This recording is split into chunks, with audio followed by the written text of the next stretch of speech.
नमस्कार। आकाशवाणी चंडीगढ़ से प्रादेशिक समाचारों के साथ मैं चंदन शर्मा। पहले इस बुलेटिन के मुख्य समाचार। राष्ट्रपति द्रौपदी मुर्मू ने हरियाणा के नए राज्यपाल की नियुक्ति की।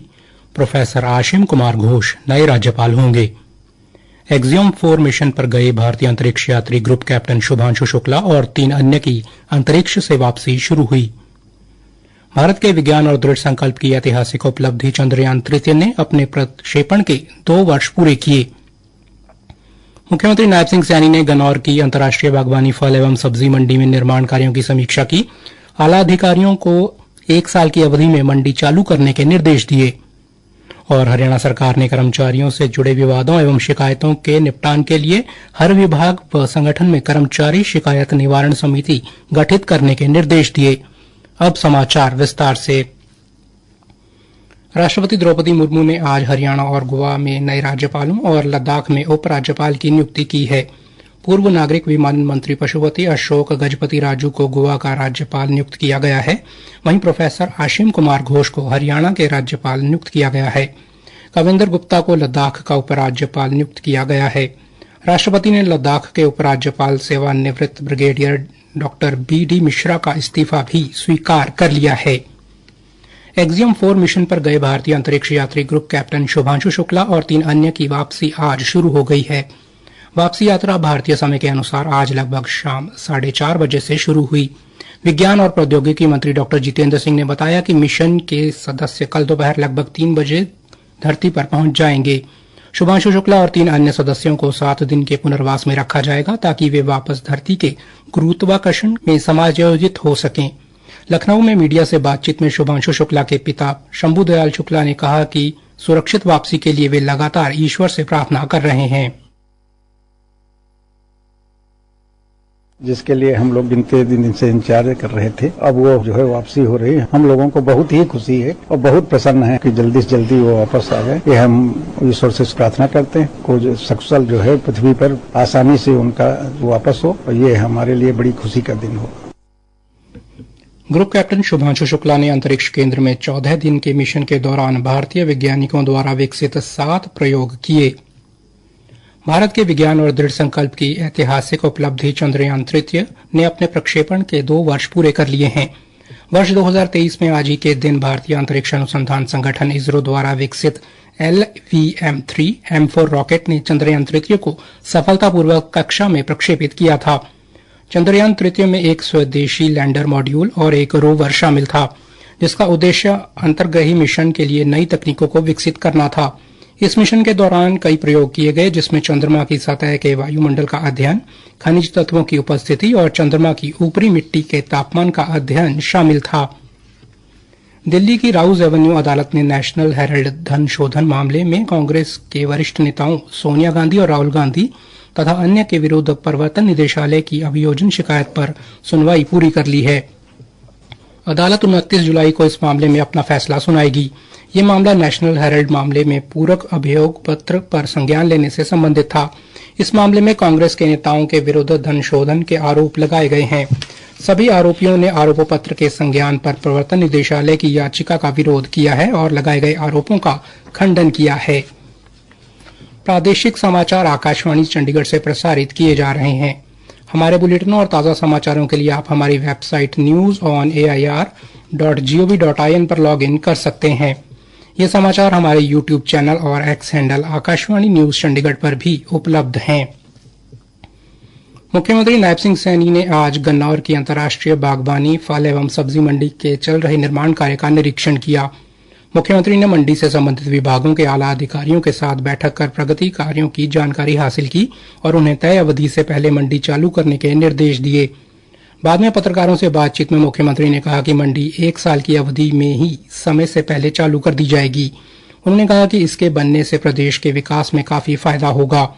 इस अवसर पर सहकारिता मंत्री अरविंद शर्मा, गन्नौर से विधायक देवेंद्र कादियान व राई विधायक कृष्णा गहलावत भी मौजूद रहे।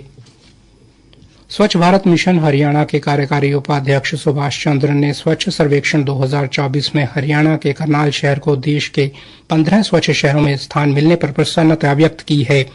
उन्होंने कहा कि 2014 में प्रधानमंत्री ने जो स्वच्छता अभियान शुरू किया था, उसके परिणाम आज मिलने लगे हैं। उन्होंने बताया कि सोनीपत को भी मंत्री स्तरीय पुरस्कार के लिए चुना गया है।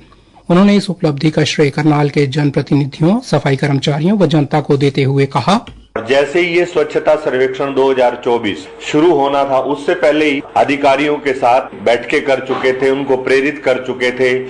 उनका पिछली बार का परिणाम क्या रहा था 2023 का, और इस बार उनका क्या टारगेट है, ऐसा टास्क हमने सभी नगर पालिकाओं को, नगर निगम को, नगर परिषदों को वो जिला वाइज दे दिया था। और उसका परिणाम आज हम सबके सामने है कि हमारे प्रदेश की 2 इकाई करनाल और सोनीपत वो श्रेष्ठ अवार्ड के लिए चयनित हुई है। मैं जनता को और हमारे सभी अधिकारियों, विशेषकर उन स्वच्छता सैनिकों को जिन्होंने दिन रात जमीन पर रह करके इस मुहिम को ऐसा मुकाम देने का काम किया, बहुत बहुत शुभकामनाएं, साधुवाद देता हूं।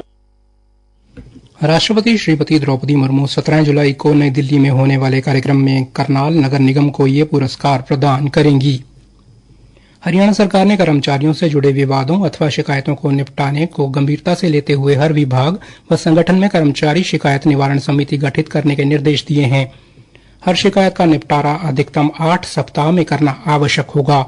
एक सरकारी प्रवक्ता ने बताया कि अब कर्मचारियों को अदालत में जाने से पहले विभागीय शिकायत निवारण समिति के माध्यम से समाधान करवाना अनिवार्य होगा। मुख्य सचिव अनुराग रस्तोगी द्वारा समिति के गठन संबंधी यह निर्देश प्रशासनिक न्याय विभाग द्वारा जारी हरियाणा राज्य कानूनी विवाद नीति 2025 के प्रावधानों के अनुरूप जारी किए गए हैं। केंद्र शासित प्रदेश चंडीगढ़ के प्रशासक गुलाब चंद कटारिया प्रत्येक बुधवार को प्रातः 10 बजे से दोपहर 12:30 बजे तक यूटी सचिवालय में जन सुनवाई करेंगे। जन सुनवाई से पूर्व में हुई सुनवाई के दौरान प्राप्त उन जन संदर्भों पर की गई कार्रवाई की समीक्षा हेतु प्रशासन के वरिष्ठ अधिकारियों के साथ बैठक करेंगे। वे नागरिक को जो प्रशासक से मिलना चाहते हैं वे अपना प्रतिवेदन ईमेल पते admr-chd@nic.in पर भेज सकते हैं। प्रशासक से भेंट पूर्व निर्धारित समय पर ही की जा सकेगी। सावन माह के पहले सोमवार को नूंह के नल्हेश्वर महादेव मंदिर में ब्रज मंडल जलाभिषेक यात्रा का आगमन धूमधाम और भव्यता के साथ हुआ। हरियाणा के खेल, युवा, अधिकारिता एवं उद्यमिता राज्य मंत्री गौरव गौतम ने ऐतिहासिक एवं पवित्र नल्हेश्वर महादेव मंदिर में पहुंचकर शिवलिंग पर जलाभिषेक कर पूजा अर्चना की। इस अवसर पर खेल मंत्री गौरव गौतम ने ब्रजमंडल जलाभिषेक यात्रा की शुभकामनाएं देते हुए कहा कि सावन के पहले सोमवार को इस धार्मिक कार्यक्रम के आयोजन से नूंह में माहौल शिवमयी हो गया है। उन्होंने कहा कि धार्मिक स्थलों पर शांतिपूर्वक एवं सौहार्दपूर्वक वातावरण बनाए रखना सभी का दायित्व है। उन्होंने श्रद्धालुओं से भी अपील की कि वे यात्रा के दौरान संयम, अनुशासन और स्वच्छता का विशेष ध्यान रखें। हरियाणा के जेल महानिदेशक मोहम्मद अकील ने आज करनाल जेल में जेल विभाग द्वारा संचालित इंडियन ऑयल के पेट्रोल पंप का शुभारंभ किया और वहां पर दी जाने वाली सुविधाओं व व्यवस्था का जायजा लिया। इस दौरान उन्होंने पेट्रोल पंप पर कार्य कर रहे कैदियों से भी बातचीत की। उन्होंने बताया कि इस पंप पर 24 घंटे पेट्रोल व डीजल के साथ साथ सीएनजी भी उपलब्ध होगी। पंप संचालन कैदी करेंगे। अंत में मुख्य समाचार एक बार फिर से। राष्ट्रपति द्रौपदी मुर्मू ने हरियाणा के नए राज्यपाल की नियुक्ति की। प्रोफेसर आशिम कुमार घोष नए राज्यपाल होंगे।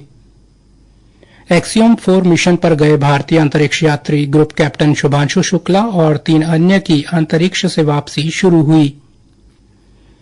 भारत के विज्ञान और दृढ़ संकल्प की ऐतिहासिक उपलब्धि चंद्रयान तृतीय ने अपने प्रक्षेपण के 2 वर्ष पूरे किए। मुख्यमंत्री नायब सिंह सैनी ने गन्नौर की अंतर्राष्ट्रीय बागबानी फल एवं सब्जी मंडी में निर्माण कार्यों की समीक्षा की। आला अधिकारियों को 1 साल की अवधि में मंडी चालू करने के निर्देश दिए। हरियाणा सरकार ने कर्मचारियों से जुड़े विवादों एवं शिकायतों के निपटान के लिए हर विभाग व संगठन में कर्मचारी शिकायत निवारण समिति गठित करने के निर्देश दिए। इसी के साथ प्रादेशिक समाचार समाप्त हुए।